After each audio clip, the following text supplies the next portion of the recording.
Nag-public apology si Narvacan, Ilocos Sur Mayor Luis Chavez Singson matapos matikitan ng mga traffic enforcers ng Metro Manila Development Authority ang kanyang convoy dahil sa iligal na pagdaan sa EDSA busway Lunes ng umaga.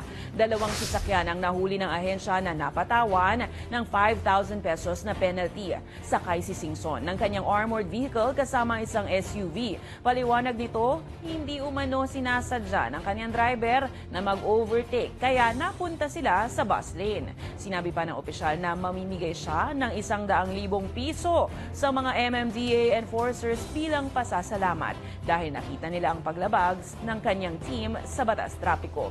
Nilinaw naman ni Singson na hindi ito panunuhol. Ginagawa lamang raw ng mga enforcers ang kanilang tungkulin pagdating sa batas trapiko. Matatandaang tanging mga emergency marked vehicles lang ang maaaring dumaan sa special bus lane.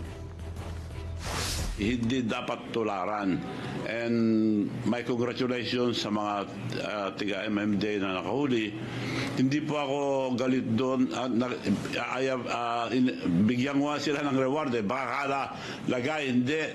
Kakausapin ko, hinahanap ko ngayon si Chairman Artes na bigyan ko ng premyo mga nakahuli sa akin, bigyan ko ng 100,000.